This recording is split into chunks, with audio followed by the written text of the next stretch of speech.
Undercover owner walks into her own hotel, shocked when receptionist says, "You don't belong here."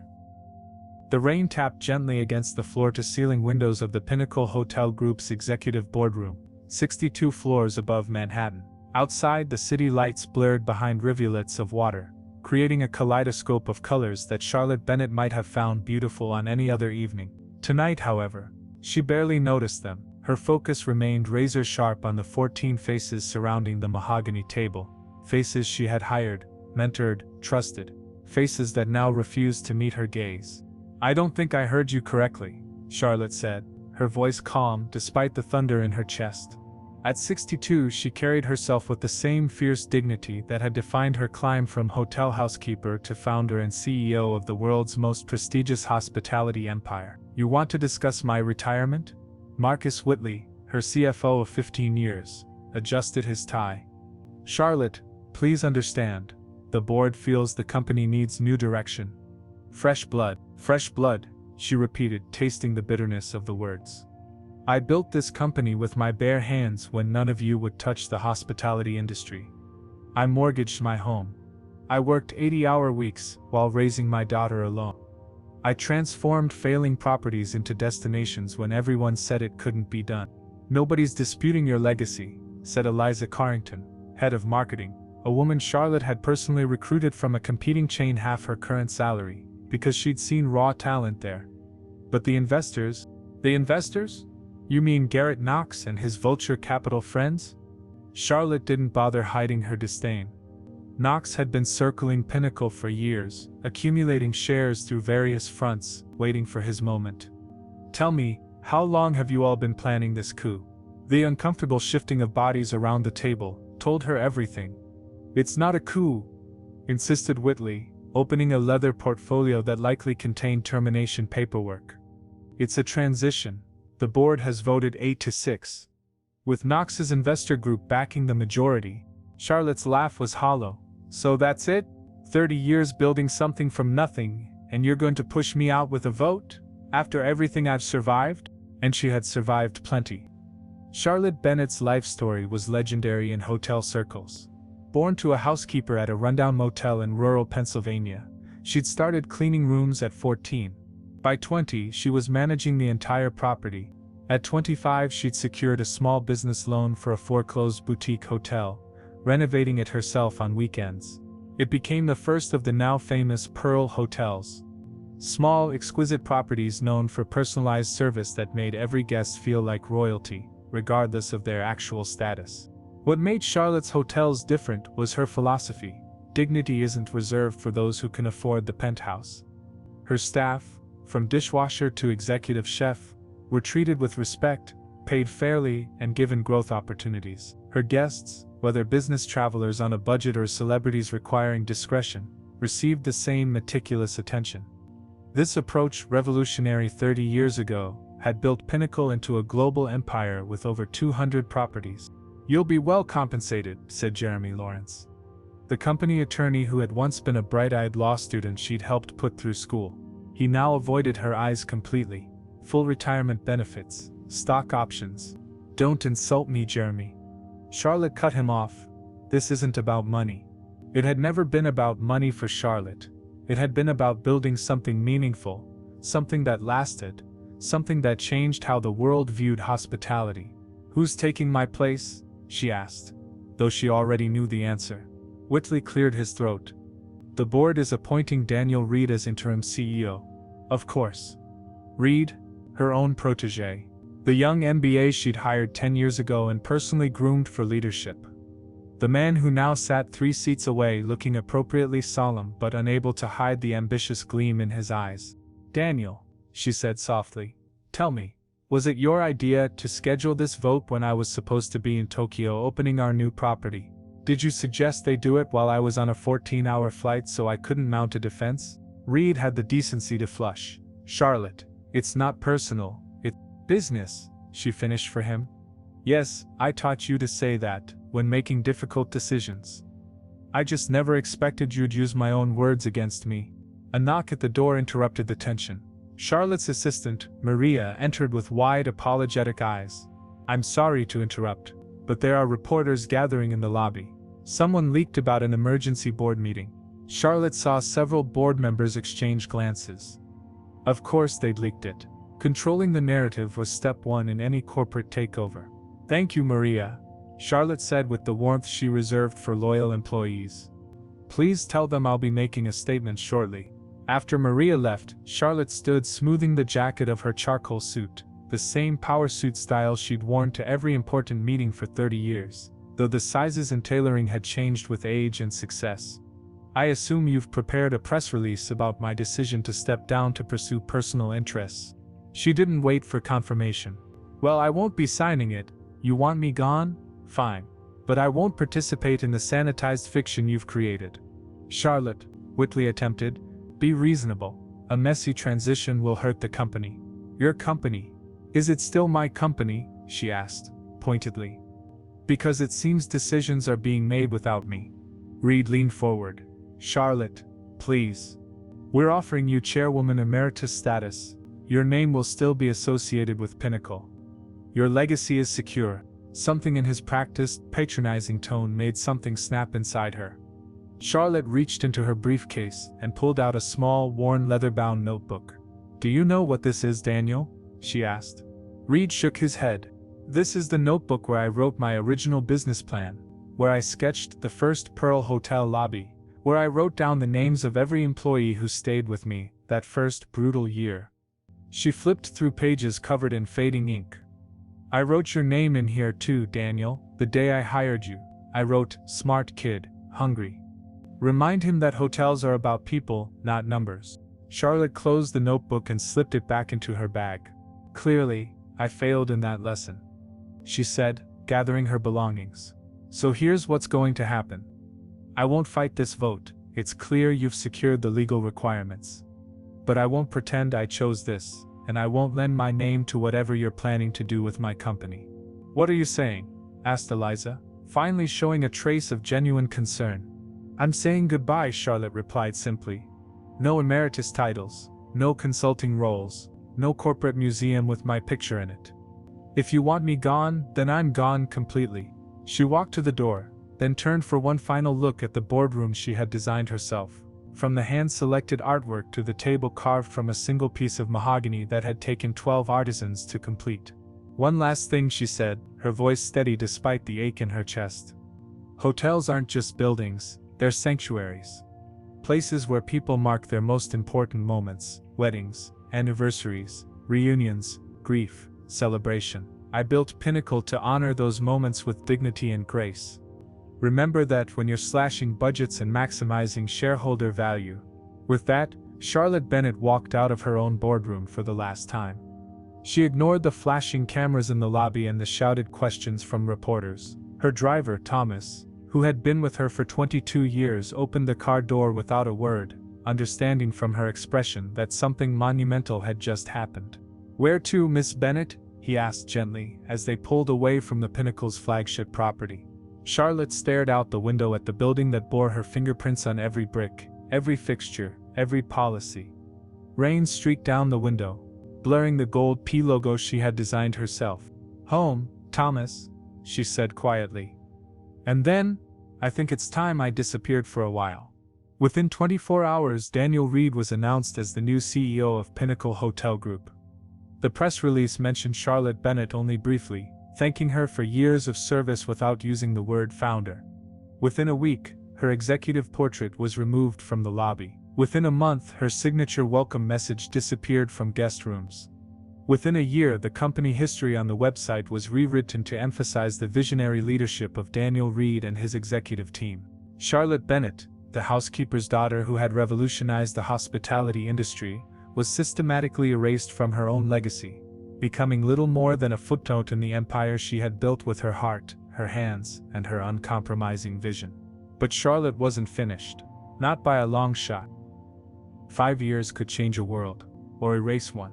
The taxi pulled away from the curb, leaving Charlotte Bennett, now Charlotte Gray, according to her driver's license, standing before the gleaming facade of the Pearl Grand Hotel. It had been the first of her luxury properties, the cornerstone upon which she'd built her empire, nestled in the heart of her hometown of Lakeside, Connecticut. The building rose 15 stories of limestone and glass, its Art Deco details preserved exactly as she had painstakingly restored them 2 decades earlier. The brass revolving doors still caught the afternoon sunlight, spinning with the same hypnotic rhythm as patrons entered and exited. From the outside, nothing had changed. Charlotte adjusted her non-designer handbag on her shoulder. At 67, she looked different enough that recognition seemed unlikely. Her once dark hair was now fully silver, worn in a simple bob rather than her former signature bun. Wire-rimmed glasses replaced the contact lenses she'd worn for years. Her wardrobe, once consisting exclusively of impeccable designer suits, now featured comfortable slacks and a modest blue cardigan from a department store. The transformation wasn't just physical. Her posture had softened, her walk less commanding. She looked ordinary. Invisible, exactly as planned. 5 years, she whispered to herself, summoning courage before approaching the entrance. 5 years of careful planning. Those 5 years had been anything but idle.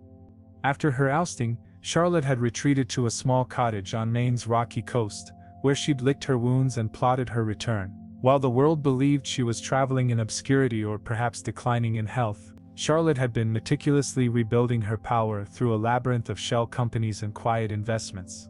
White Rock Holdings. She murmured with satisfaction, thinking of the innocuous-sounding corporate entity through which she had, piece by piece, acquired controlling interest in Pinnacle Hotel Group's stock. Not in her name, of course. Always through proxies, blind trusts, and offshore entities. The business world thought Charlotte Bennett had simply vanished with her settlement money. They would soon discover how wrong they were. Taking a deep breath, Charlotte stepped through the revolving door into the lobby of the Pearl Grand. The familiar scent hit her immediately. The hotel's signature fragrance she had personally developed with a French perfumer, subtle notes of cedar, amber, and something indefinable that evoked comfort and luxury simultaneously. The lobby stretched before her, a cathedral to hospitality. The hand-laid marble mosaic floor depicting the goddess of welcome. The 30-foot ceilings with their intricate crown molding. The sweeping grand staircase where she had once greeted dignitaries and celebrities. The warm lighting from vintage chandeliers she'd sourced from a Venetian palace. Charlotte swallowed hard against the rush of emotions. This place had been her home, her heart, her proudest achievement. She'd known every inch, chosen every fixture, trained every original staff member. A young man in an impeccable suit approached. "Welcome to the Pearl Grand Hotel. May I assist with your luggage?" "No luggage," Charlotte replied softly. "I'm just admiring the architecture. It's quite something, isn't it?" The young man followed her gaze upward. One of Daniel Reed's first restoration projects before he expanded globally. Charlotte's jaw tightened. Daniel Reed's project? I thought this was the original Pinnacle property. Oh yes, the bell attendant nodded enthusiastically. But it was Mr. Reed who transformed it into the flagship of what Pinnacle represents today. There's a plaque about the history right over there. He gestured toward a bronze plaque mounted on a marble pedestal. Charlotte drifted toward it, her heart pounding. There, in elegant engraving, was a rewritten history of her own creation. The Pearl Grand Hotel, first flagship of the Pinnacle Hotel Group. Restored and reimagined by visionary CEO Daniel Reed in 2005. Establishing the gold standard in luxury hospitality that would eventually span 6 continents. Her name appeared nowhere. Not as founder, not as original visionary, not even as former CEO. She had been completely excised from her own legacy. Charlotte felt a cold wave of fury wash over her, quickly suppressed behind a mask of mild interest. Fascinating history, she managed. She wandered further into the lobby, past the concierge desk where she had once personally trained staff in the art of anticipating guests' needs before they were articulated. Now the young woman stationed there, stared intently at a computer screen, barely acknowledging arriving guests. Charlotte settled into one of the lobby's velvet armchairs, still the same Italian design she had selected, and simply observed. The hotel was as physically beautiful as ever, but something essential had changed. The staff moved efficiently but mechanically. Guests were processed rather than welcomed. The subtle dance of genuine hospitality had been replaced by the cold precision of corporate procedure. Pulling out her phone, Charlotte checked the Pinnacle stock price. Up 2 points today. Soon enough, that would change. "Excuse me, ma'am?" Charlotte looked up to see a young woman in a tailored black suit hovering over her. Her name tag identified her as Meredith Campbell, front desk manager. Yes? Charlotte answered. Are you a guest of the hotel? The question carried a distinct note of judgment as the young woman assessed Charlotte's modest attire and lack of designer accessories. Not yet, Charlotte replied. I was thinking of booking a room. Meredith's eyes performed a quick, dismissive sweep. I see. Our rooms start at $700 per night. The Lakeside Inn down the street might be more suitable for your needs. The implication was clear. You don't belong here. Charlotte felt a familiar twist in her heart, the same sensation from that boardroom 5 years ago. But this time, instead of devastation, she felt purpose crystallize. Actually, Charlotte said, rising slowly, I think I'll take a room here. The smallest you have available. Meredith's professionally polite smile thinned. Of course. If you'll follow me to the desk, we can check availability. As Charlotte followed, she took one more lingering look around the lobby that had once been the physical manifestation of her dream. Now it would become the stage for her carefully orchestrated return. The board had taken her name. Daniel had stolen her legacy. Now she would reclaim both, one painful revelation at a time. Room 4012 was the least expensive accommodation in the Pearl Grand, a standard room that still cost more than most people's monthly car payments. Charlotte set down her small overnight bag on the bed and surveyed the space with a critical eye. The room was objectively beautiful: Italian linens, hand-stenciled wallpaper, original artwork. The furniture was still the custom-designed collection she had commissioned from a family of artisans in Vermont. But the soul of the place felt different. Small touches were missing. The welcome note was generic, printed rather than handwritten. The amenities, while luxurious, were standardized rather than thoughtfully curated. Charlotte unpacked her few belongings, then changed into comfortable shoes for her reconnaissance mission.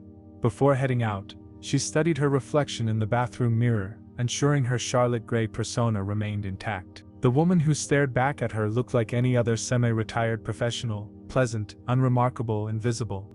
Perfect. She made her way back to the lobby, where evening cocktails were being served. In Charlotte's original vision, this daily ritual had been a chance for guests to mingle, for staff to forge personal connections. Now it seemed more like a perfunctory amenity, expensive champagne poured by servers who recited the same scripted welcome to each guest. As Charlotte approached the champagne table, a server in an ill-fitting uniform spotted her and deliberately turned away to attend to a young couple in designer clothes. "Excuse me," Charlotte said gently, after waiting several minutes. The server glanced over, barely concealing his annoyance. "Yes, could I have a glass of champagne, please?" The server gave her a quick once-over, taking in her simple sweater and lack of visible status symbols. "The complimentary service is for registered guests only," he said, his tone suggesting she couldn't possibly be one. Charlotte reached into her pocket and produced her room key. Surprise flickered across his face, quickly replaced by barely concealed contempt. He poured her champagne with noticeably less care than he had shown the wealthy-looking couple, filled the glass less than half full, and handed it to her without meeting her eyes. "Enjoy your stay," he muttered, already turning away. Charlotte sipped the champagne, still the same excellent brand she had originally selected, and drifted toward a quiet corner of the lobby to observe. What she witnessed over the next hour broke her heart. A family with children was loudly directed to keep their voices down by a manager, who moments later laughed uproariously with guests wearing Rolex watches. An elderly couple asking for directions was given cursory instructions, while a celebrity chef was personally escorted by the same staff member. A young woman celebrating her birthday was denied a table at the hotel restaurant despite visible empty seats, until her companion mentioned their Instagram following. Most disturbing was the clear hierarchy among the staff. The attractive front-facing employees treated back-of-house staff with the same dismissiveness they showed to unimportant guests. A housekeeper was publicly berated for using the main elevator instead of the service lift. A maintenance worker was made to wait, tools in hand, while a manager finished a personal call. This was the antithesis of everything Charlotte had built. "Excuse me, ma'am." Charlotte turned to find Meredith, the front desk manager, standing behind her with a tight smile. "Yes? I noticed you've been observing our lobby for some time." Meredith's tone was honeyed, but her eyes were cold. "Is there something I can help you with?" I'm just enjoying the architecture, Charlotte replied mildly. I have an interest in historical buildings. Meredith's smile didn't reach her eyes. While we appreciate your enthusiasm, this area is primarily for guests awaiting check-in or dining in our restaurants. If you're merely sightseeing, perhaps the public tour would be more appropriate. They run Tuesdays at 2. Charlotte sipped her champagne, noting how Meredith's gaze lingered disapprovingly on her department store cardigan. I am a guest, she reminded her. Room Ah, yes, the standard room. Meredith's nostrils flared slightly. Well, even so, loitering in the lobby isn't really what? Charlotte asked, her voice gentle but with an edge of steel that, for a brief moment, echoed the authority she had wielded for decades. Meredith seemed taken aback by this resistance. Well, to be frank, ma'am, you're making some of our VIP guests uncomfortable. This is an exclusive establishment, and certain standards of appearance and behavior are expected. There it was. The words hung in the air between them. You don't belong here. Charlotte felt something inside her shift from sadness to cold, clarifying fury. She had built this hotel so that everyone would feel like they belonged. She had hired staff who understood that true luxury wasn't about exclusivity but about making excellence accessible. She had created training programs specifically to eliminate the snobbery that infected high-end hospitality. All of that erased. I see, Charlotte said, setting down her champagne glass. And what would make me belong here, Miss Campbell? A designer handbag? Diamond earrings? Or simply the ability to treat others as beneath me? Meredith blinked, clearly unused to being challenged. I didn't mean to imply. Yes, you did, Charlotte interrupted, her voice still soft but now carrying an unmistakable weight. But don't worry, I won't make a scene. That's not why I'm here. Charlotte stood, smoothing her cardigan. You know, this hotel was built on the principle that everyone deserves dignity. That true hospitality means welcoming people, not judging them by their appearance or their wealth. We maintain the highest standards of service. Meredith replied defensively. Service isn't the same as hospitality, Charlotte said. Service can be bought, hospitality is given. Leaving Meredith looking confused, Charlotte walked away, her mind racing with all she had observed. The corruption ran deeper than she had imagined. It wasn't just that her name had been erased, her entire philosophy had been inverted.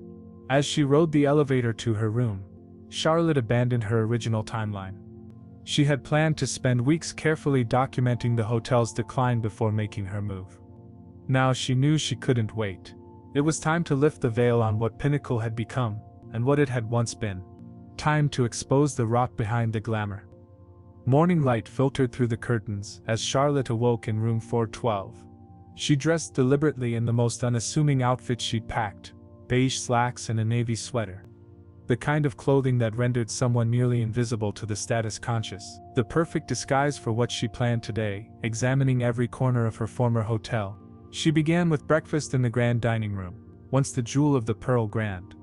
The room itself remained physically unchanged, soaring ceilings, hand-painted murals, and the spectacular crystal chandelier she'd found in an abandoned chateau in rural France. But the service was perfunctory, the food beautifully plated but lacking flavor, and the staff seemed to operate in a perpetual state of tension. Charlotte noticed a waiter being berated by a manager for a minor mistake, his humiliation carried out within earshot of guests. After breakfast, Charlotte wandered into areas guests rarely saw. She knew the building's layout intimately. After all, she'd overseen its renovation personally. The service corridors told a different story than the gleaming public spaces. Paint peeled from walls, supply closets were disorganized, break rooms that Charlotte had designed to be comfortable retreats for tired staff now resembled sterile cells with broken furniture and harsh lighting. In one such break room, Charlotte found a middle-aged woman in a housekeeping uniform, crying quietly while nursing a cup of coffee. "Are you all right?" Charlotte asked gently. The woman startled, quickly wiping her eyes. "I'm fine, just taking a moment." She had a slight accent, perhaps Eastern European. "I'm Charlotte," she said, sitting down across from the housekeeper. "And you are?" "Elena," the woman replied hesitantly.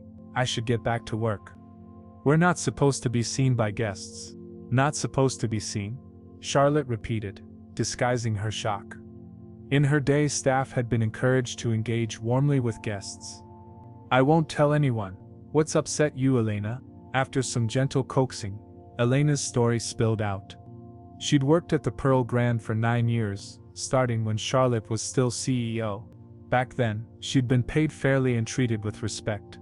Things had changed after the new management took over. Hours were cut, workloads increased. Staff who'd been there the longest, who remembered Charlotte's policies, were systematically pushed out through impossible demands and scheduling. "They want us to clean more rooms in less time," Elena explained. 22 minutes per room, including suites. "It's impossible to do it properly." "What happens if you take longer?" Charlotte asked. "Written warning. 3 warnings and you're fired. No references." Elena's hands trembled around her coffee cup.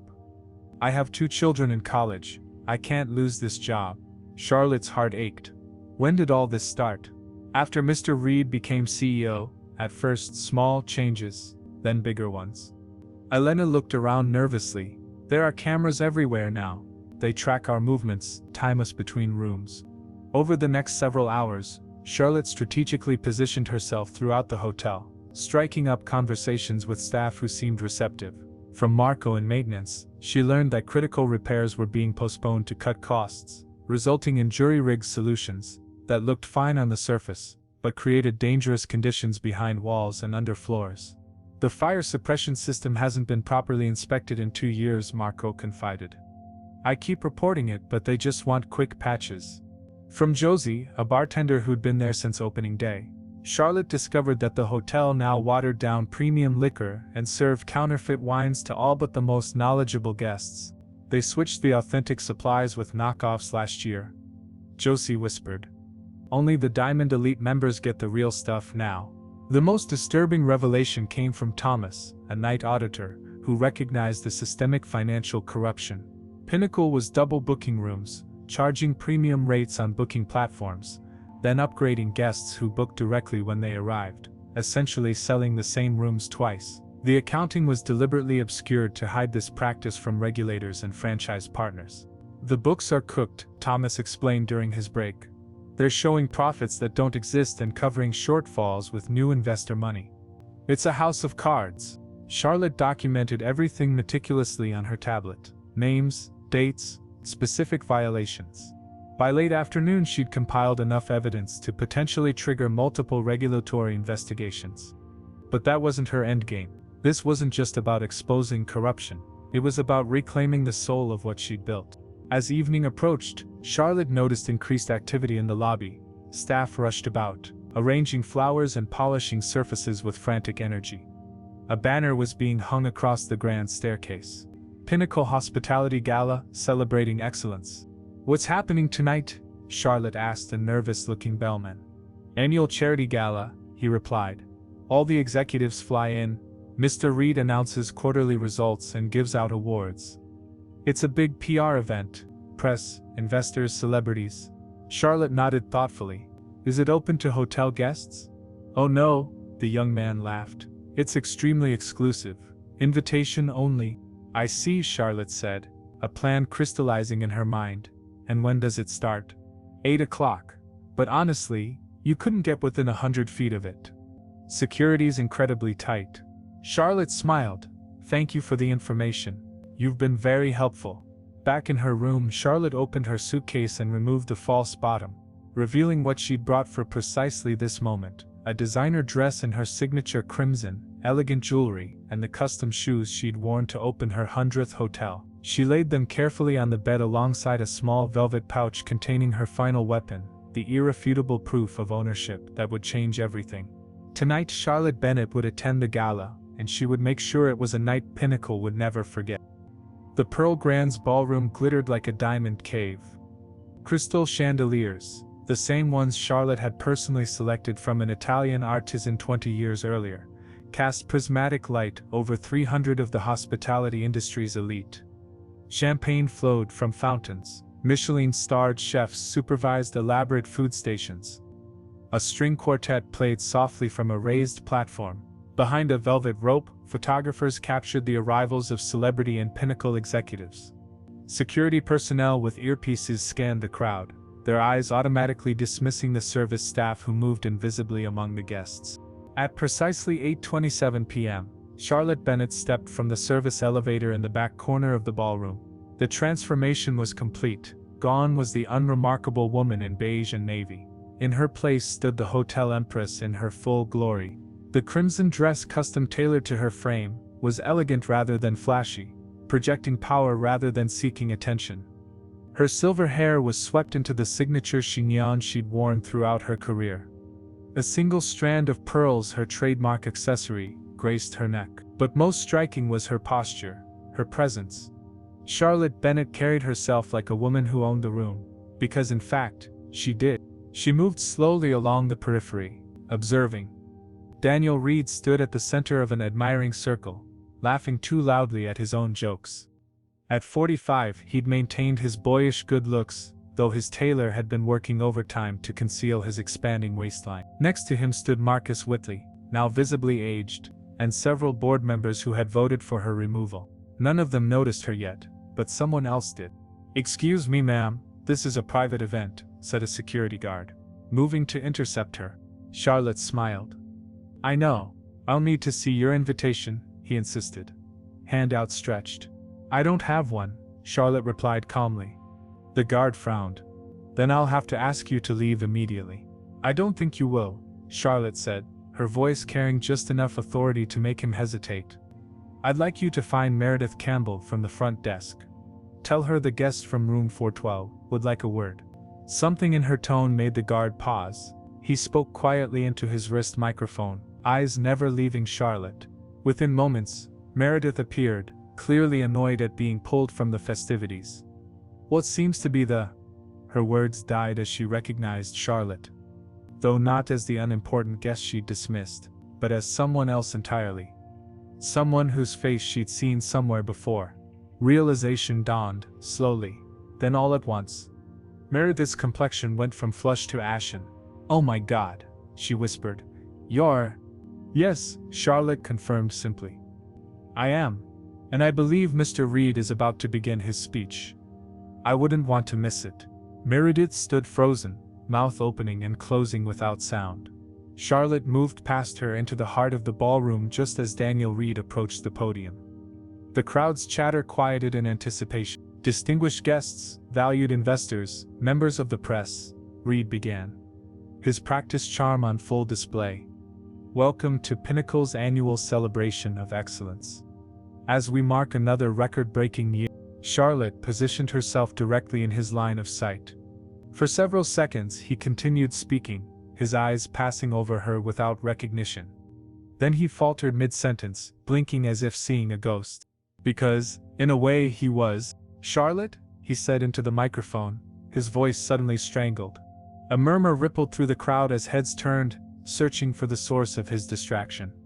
Whispers spread like wildfire as recognition bloomed. Phones rose to capture the moment. "Hello, Daniel," Charlotte replied, her voice carrying effortlessly through the stunned silence. "Please, don't stop on my account. You were saying something about record-breaking." Reed's face cycled rapidly through shock, confusion and fear before settling on a strained attempt at warmth. "Ladies and gentlemen, an unexpected surprise. Charlotte Bennett, our former CEO. I wasn't aware you would be joining us tonight." "Clearly," Charlotte replied, moving toward the podium with measured steps. "Though as majority shareholder, I suppose I should have received an invitation." Another shockwave passed through the room. Journalists frantically typed on phones. Security guards looked uncertainly between Charlotte and Reed, unsure whom to obey. "I think there must be some confusion," Reed said, his smile now frozen in place. "Perhaps we could discuss this privately after the event." "No confusion at all," Charlotte replied, reaching into her clutch to extract a folded document. "White Rock Holdings owns 51.8% of Pinnacle's voting shares as of this morning, and I own White Rock Holdings." She handed the document to a nearby journalist. "That's the SEC filing, officially recorded this afternoon. Feel free to verify its authenticity." Reed's knuckles whitened around the podium. "This is highly irregular, Charlotte. The board will need to—" "The board serves at the pleasure of the shareholders," Charlotte interrupted smoothly. And as majority shareholder, I've called an emergency meeting for tomorrow morning. But tonight isn't about corporate. She turned to face the crowd, many of whom were now recording the exchange. Tonight is about truth. With the practiced ease of someone who had commanded rooms for decades, Charlotte gently moved Reed aside and took his place at the podium. The crystal microphone, her own selection years ago, amplified her voice as she addressed the stunned audience. My name is Charlotte Bennett. I founded Pinnacle Hotels 35 years ago with a single property. This one. For those of you who don't know my name, that's by design. I was systematically erased from my own company's history. She smiled, not the warm smile of a grandmother, but the shark-like expression of a businesswoman who had just executed a flawless coup. Tonight that erasure ends, and tomorrow, the real work begins. 6 weeks after the gala, Charlotte stood in the Pearl Grand's newly renovated staff area. Gone were the harsh fluorescent lights and broken furniture. In their place, comfortable seating, warm lighting, and walls adorned with photographs chronicling the hotel's true history, including many showing Charlotte alongside staff members from over the decades. What do you think? She asked Elena, the housekeeper, whose tears had first revealed the depth of decay within the hotel. Eleni touched a photo of herself from 8 years earlier, receiving an Employee Excellence Award from Charlotte. It feels like coming home. That's exactly what it should feel like, Charlotte replied, squeezing the woman's shoulder gently. The transformation of the Pearl Grand had been swift but thoughtful. After the gala, which had made headlines across business media, Charlotte had moved with surgical precision. Daniel Reed and his executive team were removed. The board was restructured. Most importantly, Charlotte had implemented what she called Operation Restoration.